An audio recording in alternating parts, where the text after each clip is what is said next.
UPSC topper रही IAS टीना डाबी की दूसरी शादी चर्चा का विषय बन गई है। टीना अपने नए life partner IAS Pradeep Gawande के साथ जल्द शादी करने वाले हैं। साल 2015 की आईएएस टॉपर टीना डाबी ने हाल ही में एक इंटरव्यू दिया था। उसमें उन्होंने कहा कि उनके होने वाले पति प्रदीप गवांडे उनकी तरह ही एससी कम्युनिटी से है। टीना ने यह भी कहा कि प्रदीप उनकी मां की तरह मराठी है और यह एक बोनस है। आईएएस टॉपर ने कहा कि मेरी मां और वो एक ही सब कास्ट से हैं। इंटरव्यू में टीना ने कहा कि प्रदीप एक अच्छे इंसान हैं। दोनों में पहले दोस्ती हुई और फिर धीरे धीरे नजदीकियां प्यार में बदली।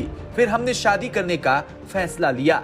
टीना डाबी ने कहा कि प्रदीप ने पहले मुझे प्रपोज किया था। आईएएस टीना डाबी के इस इंटरव्यू के बाद समाज में से यह सवाल उठने लगा है कि क्या एक ही जाति बिरादरी आज भी आपसी तालमेल के लिए जरूरी है। गौरतलब है कि टीना डाबी की पहली शादी 2018 में आईएएस अतहर आमिर खान के साथ हुई थी। दोनों ने केवल एक ही बैच के अधिकारी थे, बल्कि यूपीएससी की 2015 की परीक्षा में टीना टॉपर थी और अतहर सेकंड टॉपर थे। 2 साल बाद ही उनके रिश्तों में दरार आ गई। टीना ने अतहर को छोड़ अब प्रदीप गवांडे को चुना है।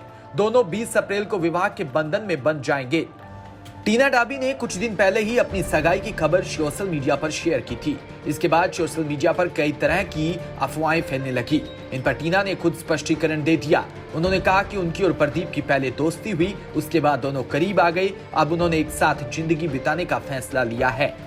दोनों के बीच मुलाकातों का दौर होने लगा और फिर जयपुर में लंच भी साथ करने लगे। इस दौरान दोनों ने एक दूसरे के बारे में काफी कुछ जाना पहचाना और फिर बात शादी तक आ पहुंची।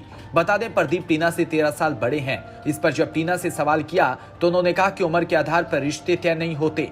आपसी समझ, प्यार और कंपेटेबिलिटी बेहद जरूरी है।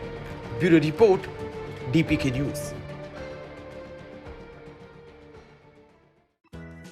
राजस्थान की हर अपडेट के लिए बेल आइकन दबाएं और सब्सक्राइब करें डीपीके न्यूज।